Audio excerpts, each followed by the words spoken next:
Hey guys, Candida here, and check out this portable desk fan. Here I have the cream color, so you can see the blades are cream, but the cage itself is a cute little silver color. Now, what I like about this is you can plug it into a USB cord. So when you open the box, you're going to have the fan and your USB power cord.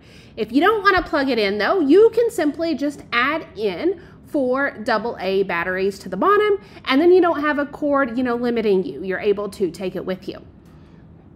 It's simple to use and it has 2 speeds. So on the front, that's your power button, so you can turn it on to speed 1 or speed 2. And then the power cord simply plugs into the back. So it's simple to use. All you've got to do is plug it into your USB power port, whether that's your computer or just your USB port at all. Then you simply turn it on. Now, what I like is you can adjust it. So I can adjust it up or down. I am able to blow it directly on my face while I'm working, or if I don't want it blowing on my face, I am able to push it down and get a different angle.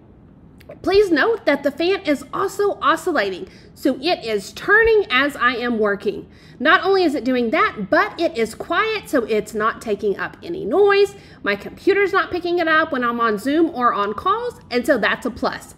So I hope you found this review helpful.